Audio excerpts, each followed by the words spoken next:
Hello and welcome to Stretford Paddock. It is Thursday the 26th of January. This is the news and we are live, so get your comments in below and I will get to those in just a little bit. But today we're going to be talking about a few different things. Manchester United want another forward on loan in January. We're also looking forward to the summer a little bit. Manchester United's forward targets as Bayern Munich are in for Harry Kane. Man United are going to have to fend off interest from Bayern Munich by the looks of things. We also got a little bit on Charlie Savage, an update on Marcus Rashford, and of course, we want to hear from you, like I said before. So get your thoughts in the comments. Straight away, Santa Notch says, we're the famous Man United and we're going to Wembley. We are actually, but not definitely yet. We should be, but there's still a chance. If Forest get 2 goals in the first 20 minutes, we've got a game on our hands. But yeah, all things considered, we're probably going to Wembley, aren't we? Yeah, like the video. Thank you, Santa Notch, for that prompt as well. Let's get straight into this first story, because it's quite a big one. There's quite a lot to sort of, as the kids say these days, unpack with this one. But we probably should just use the real word for it. Read. Manchester United are still searching for another forward on loan for a small fee. Big emphasis on small there, to bolster their attack in January as boss Erik Ten Hag decides whether to keep youngsters Facundo Pellistri and Anthony Elanga this month. This is from the Daily Mail. So, you know, you assign what reputability or reputation you would give to that publication. Daily Mail's a weird one, isn't it? Because they do have good journalists that have good sources that do get things right. And it's not uncommon for a Daily Mail to break a story that ends up being true. But on the other hand, they can be sort of, there is the odd smattering of hyperbole and non-truth in there as well. So worth taking with a pinch of salt. But if we look at the details of this, we can come up with our own conclusions. Manchester United are still looking to add another forward on loan, despite landing Wout Weghorst on loan already from Championship side Burnley during the January transfer window. With numerous forwards, including Gakpo and João Felix, who have gone to Liverpool and Chelsea respectively. Harry Kane, Victor Osimhen and Gonzalo Ramos have all been linked with a permanent move to Old Trafford in the summer, but it seems the Red Devils are still hoping to make another addition before the window slams shut this weekend. Talking about Ten Hag, he says there is no confirmed interest and the club is maintaining their stance of no more business, although Sportsmail believe they are still looking and that a deal will only be viable should it be a short-term loan with a small fee. That's interesting as well, because it's not just the Daily Mail talking about this. So we've got the Daily Mail here and we'll keep that on the screen. But Fabrizio Romano has said something similar as well in recent days, or I think it was a few days ago now.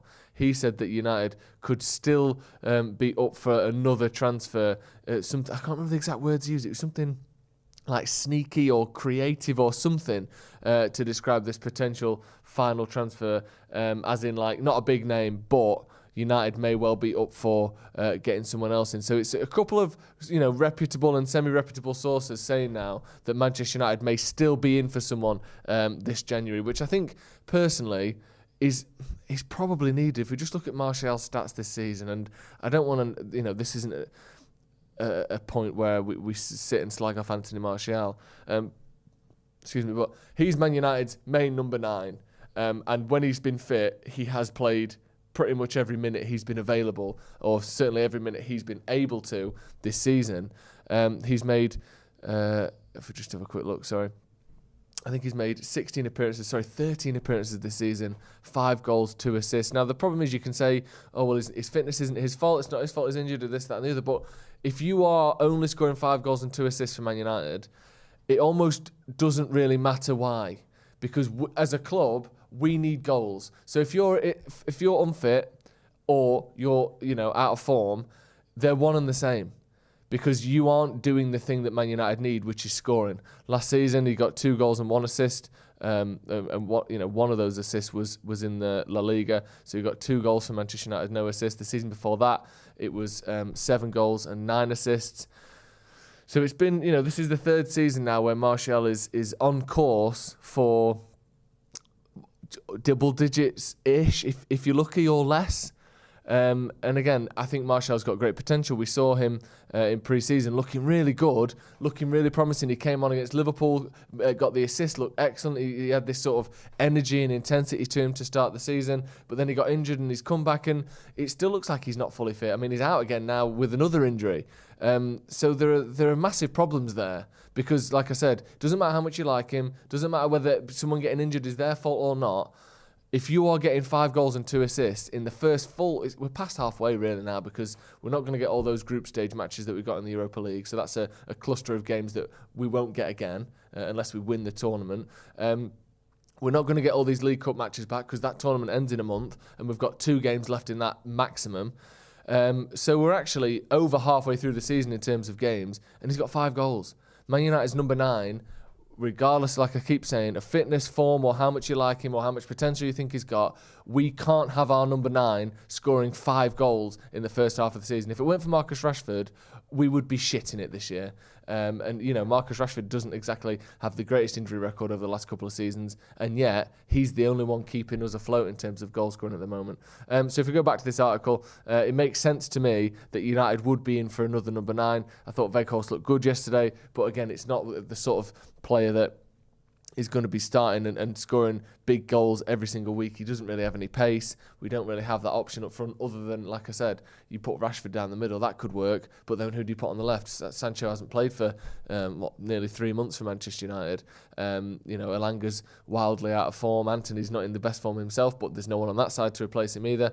I guess you'd put Garnacho on the left, but we're back to that situation that we had with Elanga a couple of seasons ago, where, you know, you're playing someone that is a teenager. You don't want to put that sort of pressure on Garnacho at this point. Back to this article then. So, United boss Ten Hag is reluctant to allow any players to go this month, despite Pellistri and teammate Anthony Elanga pushing to leave for more game time. Elanga has been linked with a switch to Borussia Dortmund, but that move is now unlikely to go through, while Valencia have been keeping tabs on Pellistri's situation. Swedish international Elanga, who has also been linked to Everton, prospered under former boss Ralf Rangnick and has racked up an impressive 47 appearances already for the Red Devils. He's only started 5 matches. That's the key thing that we see next here. Pellistri's played twice, came on as a sub in the Carabao Cup and came on again yesterday. So these are both players that aren't exactly at the forefront of Ten Hag's plans. Let me know in the comments, who would you like to see? If we were to get one more loan, one more player in through the door in January, one final sort of, you know, a little bit of, creative transfer market wheeler dealing, who would you like? People saying Thuram with a loan to buy. Steve Hyam says only allowed 2 domestic loans, can still sign from abroad. We haven't got any. Just Burnley presumably count as domestic, obviously, even though they're not in the same league. Is that 2 from the Football League, or is it 2 from the Premier League? Steve, if you can let me know that. I think it's up to 8 that you're allowed in total, 8 ins and outs. But yeah, only 2 from either the Premier League or the full Football League there. But again, we've only got 1, so I'm sure we could get another one. A backup for Eriksen, says Nico. Sammy says get Welbs. Blow says we're probably not getting anyone until the summer. And Ed confirms that it is 2 from English teams, not just Premier League teams. So yeah, very interesting. I mean, it's a weird time, isn't it? Because if you look at that forward line, Anthony I thought was actually quite good yesterday, but isn't necessarily on his best form. We've got, you know, Weghorst, who is a sort of a lone backup striker really, and then Rashford. The disparity in goal scoring output from that front 3 is obscene. And like I said, I think Marcus Rashford is the first player since the World Cup to score 10 goals. He's the only player who has scored 10 goals since the end of the World Cup. So he's the most in-form sort of striker, goal scorer in the world at the moment. But if it wasn't for him, we'd really be struggling. Just as a slight caveat on that, I think Kylian Mbappe's got 6 goals in 4 games since the World Cup. Not every league has played as many games as we have, but I don't care. Marcus Rashford is the most informed striker in the world. Let's move on to this Harry Kane talk then. This is from the Manchester Evening News. Man United behind Bayern Munich in Harry Kane race and other transfer rumours, apparently. Man United's chances of landing Harry Kane could increase in the summer, with Tottenham willing to lower their price for non-Premier League clubs, according to reports. See, that's an interesting point, isn't it? Despite an uncertain future, Daniel Levy is expected to drive a hard bargain. You're joking. It's not like Daniel Levy to drive a hard bargain. Usually he lets people go for fuck all. It says that he would be demanding upwards of 100 million from any English side, but would lower their valuation for teams on foreign soil. Such leniency would allow Bayern to swoop in, with Bild TV reporter Valentina Masseri telling Sky Sports that the Bundesliga side would be far more likely to spend such money on the England international. Bayern were quoted 140 million quid in the summer of 2021, but could see more than 40 million of that cut this summer. Kane's a weird one because I don't think I've ever seen a player, and I include Rooney in this. I know obviously I was quite young during sort of Andy Cole's peak, but the way people talk about him, I don't think I've ever seen a player who has scored as many goals as him and is disrespected as much as him. Maybe it's just as simple as he's not won any trophies with Tottenham, but you would think, based on how people talk about Harry Kane, that he's like a sort of, I don't even know, like a Danny Ings level player. Someone who gets you sort of 10 to 15 goals a season. Harry Kane gets you like 25 to 40 goals a season, depending on whether he's decided to score goals or assist goals this season. He's an absolute monster. He's a machine. I don't get why people talk about him like he's just some average Premier League striker. He's unbelievable. So I think 100 million for him wouldn't even be a problem. You look at, I'd much rather have a 29-year-old Harry Kane than a 22-year-old Darwin Núñez or a 26-year-old Jack Grealish that went to City and Liverpool and City respectively for 100 million quid each. Like that's obvious, isn't it? Surely anyone would take that. You look at the £100 million transfers in history. Let's have a look at them, because I would guarantee that Harry Kane to Manchester United for 100 million would be more successful than most of them. So Neymar and Mbappe, the PSG one's obviously great. The next one is Ousmane Dembele, 140 million. No way can you call that a success. Coutinho is the next one. No way is that a success. João Felix, I mean, he's on loan at Chelsea at the minute, 3 years later, 127 million quid. Griezmann to Barcelona, 120 million. Jack Grealish, these are euros, sorry. Jack Grealish, 117 million. Eden Hazard, 115 million. Romelu Lukaku, 115 million. Like, look at these. Look at these deals. Paul Pogba to United. Like, if you go through them, Bale, success. Ronaldo, success. Hazard, no, he's been awful. Like, look at these transfers. It's literally about a 40% hit rate. And these are 100 million euros or above players. Not like, the 40 million, so we'll take a chance. If you're getting Harry Kane for 100 million, he is almost certainly going to be a hit on that list. Neymar, yes. Mbappe, yes. Felix, no. Coutinho, no. Griezmann, no. Grealish, no. Lukaku, no. Dembele, no. Pogba, no. Bale, yes. Ronaldo, yes. Hazard, no. Antony, so far, probably no, but the jury's still out because it's a short-term thing. Like, these deals are ridiculous. Like, most of them are bad. So if you think, we're going to spend 100 million on Osimhen or 100 million on whatever, I'd much rather spend that on a safe bet in Harry Kane. Much, much rather. Mar Dragon says, no point adding to that list. Maybe, fair enough. You don't want to spend that kind of money. I think it is a bit of a poison chalice, that kind of high fee. Like, look at that. Like, some of them have been huge successes, but a lot of them have been not just like, which way does it go? Like, you could say Paul Pogba to United, maybe, but I would say it wasn't a success. Real Madrid, Ronaldo to Juventus, maybe, probably a success. But something like Eden Hazard to Real Madrid, a disaster. An absolute disaster. Harry Maguire to United, probably a bad deal, really, when you look at it. Like Coutinho, disaster. Griezmann, disaster. I would say Grealish has been a disaster. I would say it's been a disaster. Lukaku to Chelsea, utter disgrace of a transfer. Like, if you're going to spend that much money, I would much rather go on Harry Kane than some up-and-coming striker that you can add to a list of tossing a coin whether they'll be good enough or not. Let's move on then to, speaking of upcoming players, Charlie Savage has completed a medical and is on his way to joining Forest Green on loan. You see there, the deal won't include any clause or buy option, straight loan until the end of the season. Good luck to him at Forest Green. League One, obviously, competitive league, good standard for him to get some games at. I think he looked promising, didn't he, in the pre-season tour. And it's tough, innit, because he's in that sort of mix with Pellistri and Savage and himself. Sorry, not Savage. Iqbal and himself, where you're probably good enough to play for United if there's an injury crisis, but when people are fit, you don't get any minutes. Like, it's a difficult position to be in, so I think it's probably the best for him to go out on loan, because he's not really getting those minutes. I mean, if Casemiro gets injured, McTominay gets injured, and Fred gets suspended, you'd probably see him start.